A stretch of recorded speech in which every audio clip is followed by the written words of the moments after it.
Agad ding tinugunan po ni Pangulong Ferdinand R. Marcos Jr. ang daing ng mga kababayan po nating magsasaka sa Negros Occidental na labis pong naapektuhan ng matinding tagtuyot.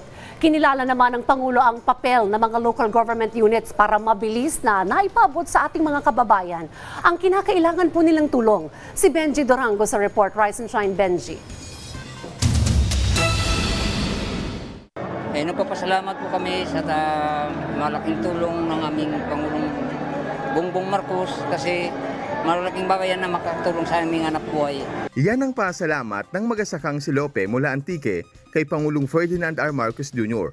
Tumanggap siya ng tulong para sa program na Presidential Assistance to Farmers, Fisherfolk and Families. Kasama rin sa ibinigay sa mga magasaka at mangingisda ang financial assistance sa livelihood. Bili lang malambat. Bili lang lambat. Malaki po ang may tutulong ito sa pamamagitan ng pagtatanim namin ng seaweeds. Punan po. Bukod sa tulong pinansyal, may mga makina at gamitang pangsaka, pataba at binhi. Kaya naman, narito kami upang personal kong makita at maghatid ng tulong sa Antiqueño na nakikiisa sa ating ngayon.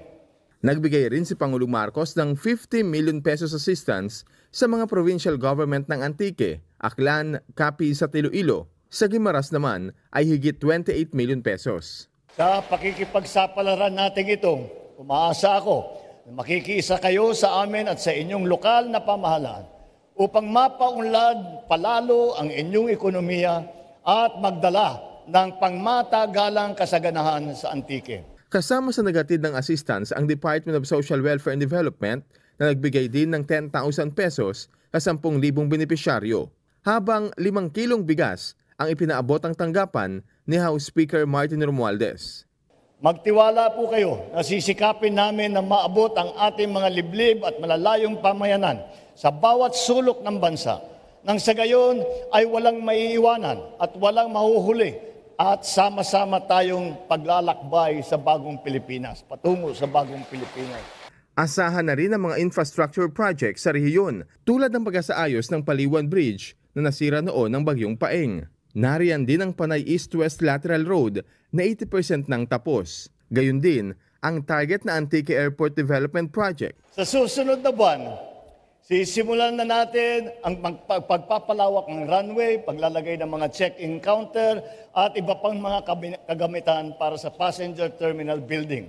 Dagdag ni Pangulong Marcos, sisikapin ng pamahalaan na maabot ang mga liblib at malalayong pamayanan para mas mailapit ang tulong sa mga kababayan.